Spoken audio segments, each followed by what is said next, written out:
Hello friends, welcome to Subi's kitchen. ഇന്ന് ഞാനിവിടെ ഒരു പത്തിരി റെസിപ്പിയുമായിട്ടാണ് വന്നത്. നമുക്ക് എങ്ങനെയാണ് എളുപ്പത്തിൽ നൈസ് പത്തിരി തയ്യാറാക്കുന്നതെന്ന് നോക്കാം. ആദ്യം തന്നെ പത്തിരി പൊടി എടുക്കാനായി ഒരു അളവ് പാത്രം എടുക്കാം. ഞാൻ ഈ ഒരു പാത്രമാണ് എടുത്തിട്ടുള്ളത്. അതിലൊരു 1/4 കപ്പ് പൊടി എടുത്തിട്ടുണ്ട്.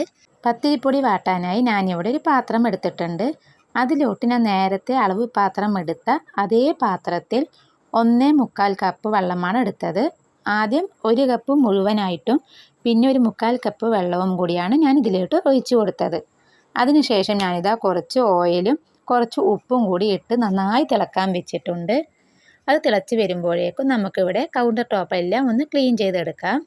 ഞാനിവിടെ കൗണ്ടർ ടോപ്പിൽ വെച്ചിട്ടാണ് പത്തിരി പരത്താൻ പോകുന്നത്. അവിടെയെല്ലാം ഒന്ന് ക്ലീൻ ചെയ്ത് വരുമ്പോഴേക്കും നമ്മുടെ പത്തിരിക്കുള്ള വെള്ളം നന്നായി തിളച്ച് വന്നിട്ടുണ്ട്. നല്ല തിള വന്ന ശേഷം മാത്രമേ പൊടി ചേർക്കാവൂ. എന്നിട്ട് ഇതേപോലെ നന്നായിട്ടൊന്ന് വാട്ടിയെടുക്കണം. പത്തിരി തയ്യാറാക്കാനായി ഞാനിവിടെ ഡബിൾ ഹോസിൻ്റെ അരിപ്പൊടിയാണ് എടുത്തത്. ഓരോ പൊടിക്കും വെള്ളത്തിൻ്റെ അളവും വ്യത്യാസം വരും. നമ്മൾ വീട്ടിൽ പൊടിച്ച പൊടിയാണെങ്കിൽ ഒരുപാട് വെള്ളം തിളക്കേണ്ട ആവശ്യമില്ല. നമ്മൾ കടയിൽ നിന്ന് വാങ്ങുന്ന പൊടികളാണെങ്കിൽ നന്നായിട്ട് തന്നെ വെള്ളം തിളക്കണം. അപ്പോൾ നന്നായിട്ട് തന്നെ വെള്ളം എല്ലാം തിളച്ച് നന്നായിട്ട് തന്നെ ഞാൻ വാട്ടിയെടുത്തിട്ടുണ്ട്. കൂടുതലായിട്ട് വെള്ളം ചേർക്കേണ്ടതോ കുറയ്ക്കേണ്ടതോ ആവശ്യമൊന്നും വന്നില്ല. ഇനി നിങ്ങൾക്ക് വെള്ളം കുറച്ച് കൂടുതൽ ചേർക്കേണ്ടി വന്നാൽ ഈ വാട്ടുന്ന സമയത്ത് കുറച്ച് ചൂടുവെള്ളവും കൂടി ഒഴിച്ചാൽ മതിയാകും. എന്താ ഞാനിവിടെ അതിൽ നിന്ന് പകുതി മാവെടുത്ത് ഞാൻ കൗണ്ടർ ടോപ്പിലോട്ട് ഇട്ട് കൊടുത്തിട്ടുണ്ട്.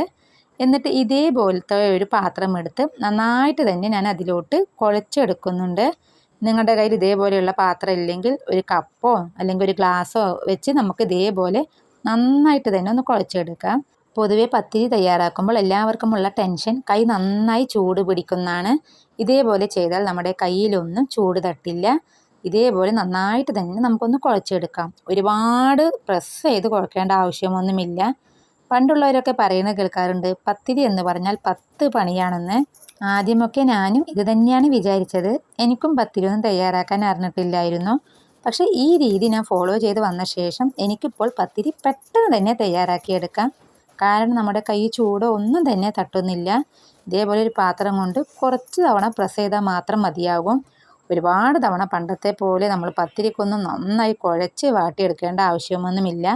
നമ്മുടെ വെള്ളവും മാവും കറക്റ്റ് അളവിൽ വന്നാൽ തന്നെ പകുതി പണി നമ്മുടെ കഴിഞ്ഞു. പത്തിരി വാട്ടിയെടുക്കുമ്പോഴാണ് കൂടുതൽ ശ്രദ്ധിക്കേണ്ടത്. ആ കാര്യം ശ്രദ്ധിച്ചില്ലെങ്കിൽ പിന്നെ എന്ത് തന്നെ ശ്രദ്ധിച്ചിട്ടും നമ്മുടെ പത്തിരി കറക്റ്റായി കിട്ടില്ല. നിങ്ങളും ഇതേ രീതിയിൽ തന്നെ ഒന്ന് ചെയ്തെടുത്താൽ നിങ്ങൾക്കും വേഗത്തിൽ തന്നെ ഒന്ന് പത്തിരി തയ്യാറാക്കിയെടുക്കാം. പത്തിരി അറിയുന്നവരുടെ കാര്യമല്ല ഞാൻ പറയുന്നത്, പത്തിരി ഉണ്ടാക്കാൻ അറിയാത്തവരുടെ കാര്യമാണ്. കുറേ പേർക്ക് പത്തിരി പെട്ടെന്ന് തന്നെ തയ്യാറാക്കാൻ പറ്റുമായിരിക്കും. പത്തിരി വേഗത്തിൽ തയ്യാറാക്കാൻ പറ്റാത്തവർക്ക് ഈ രീതി ഫോളോ ചെയ്താൽ വേഗം തന്നെ തയ്യാറാക്കാം. ഞാനിതാ മാവെല്ലാം ഒന്ന് കുഴച്ചെടുത്ത് ഇതേപോലെ ഒന്ന് ആക്കിയെടുത്തിട്ടുണ്ട്. ഇനി നമുക്കിത് പരത്താനായിട്ട് ഓരോ ബോളാക്കി എടുക്കണം. അതിനായി ഞാനിവിടെ കയ്യിൽ കുറച്ച് ഓയിലൊന്ന് സ്പ്രെഡ് ചെയ്ത ശേഷം ഇതേ രീതിയിലൊന്ന് കട്ട് ചെയ്ത് ഓരോ ബോളാക്കി എടുത്തിട്ടുണ്ട്. ഈ എല്ലാ ബോളുകളും ഒന്ന് സെറ്റായി എടുത്ത ശേഷം നമുക്കിതെല്ലാം ഒന്ന് പരത്തിയെടുക്കാം. ബോളെല്ലാം ഒന്ന് സെറ്റാക്കി എടുത്തിട്ടുണ്ട്. ഞാനിവിടെ ആദ്യം ഒന്ന് പത്തിരി പ്രസ്സിൽ ഒന്ന് പ്രസ് ചെയ്ത ശേഷമാണ് കൈകൊണ്ട് പരത്തുന്നത്.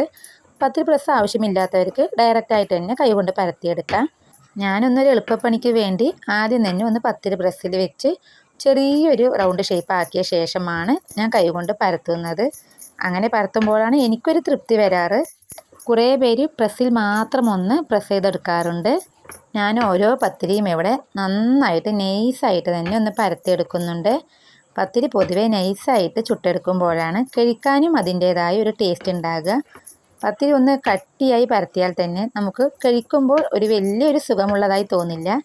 ഞാനിവിടെ എത്രത്തോളം നൈസാക്കാൻ പറ്റുമോ അത്രത്തോളം തന്നെ ഒന്ന് നൈസാക്കി എടുത്തിട്ടുണ്ട്. ഞാനിതാ പത്തിരിയെല്ലാം ഒന്ന് പരത്തി എടുത്തിട്ടുണ്ട്. ഇനി നമുക്കതൊന്ന് ചുട്ടെടുക്കണം. പത്തിരി ചുടാനായി ഞാനിതാ ഫ്ലെയിം ഓൺ ചെയ്ത് ഒരു പത്തിരി തവ എടുത്തിട്ടുണ്ട്. ഇനി അതിലോട്ട് നമുക്ക് ഓരോ പത്തിരിയും ഇട്ട് കൊടുക്കാം. പരത്തി വെച്ച ഓരോ പത്തിരിയും പതുക്കെ തന്നെ നമുക്കിതിൽ ഇട്ട് കൊടുക്കാം. പത്തിരി ഇട്ട് കൊടുത്ത ഉടനെ തന്നെ നമ്മളൊന്ന് മറിച്ചിടരുത്. ഒരു മിനിറ്റ് കഴിഞ്ഞ ശേഷം മാത്രമേ അടുത്തതൊന്ന് മറിച്ചിടാവൂ. അങ്ങനെ ചെയ്യുമ്പോൾ മാത്രമേ നന്നായിട്ടൊന്ന് പൊള്ളി വരുള്ളൂ. ആദ്യം ഒന്ന് പതുക്കെ മറിച്ചിട്ട് കൊടുത്ത ശേഷം പിന്നീട് നമുക്ക് വേഗത്തിൽ തന്നെ ഓരോന്നായി മറിച്ചെടുക്കാം. രണ്ട് സൈഡും നന്നായിട്ട് തന്നെ ഒന്ന് ബബിളായി വരണം. അതിനായി നമുക്ക് 2 സൈഡും തിരിച്ചും മറിച്ചും ഇട്ട് കൊടുക്കാം. ഇടയ്ക്കിടയ്ക്ക് തിരിച്ചും മറിച്ചും ഇട്ട് കൊടുത്ത് നന്നായിട്ട് തന്നെ ഒന്ന് കുക്കായി വരണം. അല്ലെങ്കിൽ കാണുമ്പോൾ നമുക്ക് കുക്കായി വന്ന മാതിരി ഉണ്ടാകും, പക്ഷേ അത് ഉള്ളൊന്നും കുക്കായി വന്നിട്ടുണ്ടാവില്ല. ഇതപ്പോൾ നല്ല ബബിൾസായി വന്ന ശേഷം ഞാനതെല്ലാം എടുത്തിട്ടുണ്ട്. അടുത്തത് നമുക്ക് അതേപോലെ തന്നെ ചെയ്തെടുക്കാം. നമ്മുടെ പത്തിരി തവയിൽ എത്ര പത്തിരി വെക്കാൻ പറ്റുമോ അത്രയും നമുക്ക് പത്തിരി വെക്കാം. നിങ്ങൾ ചെറുതായിട്ടാണ് പരത്തിയിട്ടുണ്ടെങ്കിൽ അതൊരു 3 4 ഒക്കെ വെക്കാം. ഇതപ്പോൾ ഞാനിപ്പോൾ അത്യാവശ്യം ചെറുതുമല്ല ഒരുപാട് വലുതുമല്ലാത്ത രീതിയിലായതുകൊണ്ട് ഒരു 3 വെച്ചിട്ടാണ് ഞാനിവിടെ ചുട്ടെടുക്കുന്നത്. 2 സൈഡ് നന്നായിട്ട് പൊന്തി വരുന്നുണ്ട്. നല്ല പെർഫെക്റ്റ് ആയിട്ടുള്ള പത്തിരി തന്നെ നമുക്കിവിടെ കിട്ടിയിട്ടുണ്ട്. ഞാൻ പറഞ്ഞല്ലോ, പത്തിരി വാട്ടിയത് കറക്റ്റായി വന്നില്ലെങ്കിൽ ഇതേപോലെ പെർഫെക്റ്റായിട്ട് നമുക്ക് പൊങ്ങി വരികയുമില്ല. പരത്തുമ്പോൾ നൈസായിട്ട് പരത്താനും കിട്ടില്ല.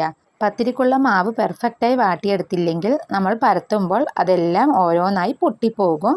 ഇതിപ്പോൾ കറക്റ്റ് വെള്ളവും മാവും എല്ലാം ഒരേ അളവിലായി വന്നതുകൊണ്ട് നല്ല പെർഫെക്റ്റ് ആയിട്ടുള്ള പത്തിരി തന്നെ ഇവിടെ കിട്ടിയിട്ടുമുണ്ട്. ഇനി പത്തിരി ഒന്നും തയ്യാറാക്കാൻ അറിയില്ല എന്നൊന്നും ആരും പറയരുത്. ഇതേ രീതിയിൽ നമുക്ക് പത്തിരി തയ്യാറാക്കിയാൽ ആർക്ക് വേണമെങ്കിലും പെട്ടെന്ന് തന്നെ ഒരു പത്തിരി തയ്യാറാക്കിയെടുക്കാം. നമ്മുടെ കൈയൊന്നും ചൂടാവാതെ തന്നെ വേഗത്തിൽ തന്നെ നമുക്ക് പത്തിരി എല്ലാം റെഡിയാക്കിയെടുക്കാം. ഞാനിതാ ഇവിടെ എല്ലാ പത്തിരിയും ഇതേ രീതിയിൽ തന്നെ ഒന്ന് ചുട്ടെടുത്തിട്ടുണ്ട്. അങ്ങനെ നമ്മുടെ നൈസ് പത്തിരി ഇവിടെ റെഡിയായി കിട്ടിയിട്ടുമുണ്ട്. ഈ വീഡിയോ നിങ്ങൾക്ക് എല്ലാവർക്കും ഇഷ്ടമായിട്ടുണ്ടെങ്കിൽ ലൈക്ക് ചെയ്യാനും ഷെയർ ചെയ്യാനും മറന്നേക്കരുത്.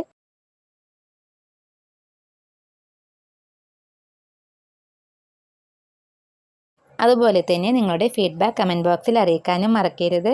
പിന്നെ എൻ്റെ ഈ ചാനൽ ആദ്യമായി കാണുന്നവരാണെങ്കിൽ സബ്സ്ക്രൈബ് ചെയ്ത് തൊട്ടടുത്തുള്ള ബെൽ ബട്ടനും കൂടി ഒന്ന് പ്രസ് ചെയ്തേക്കണം.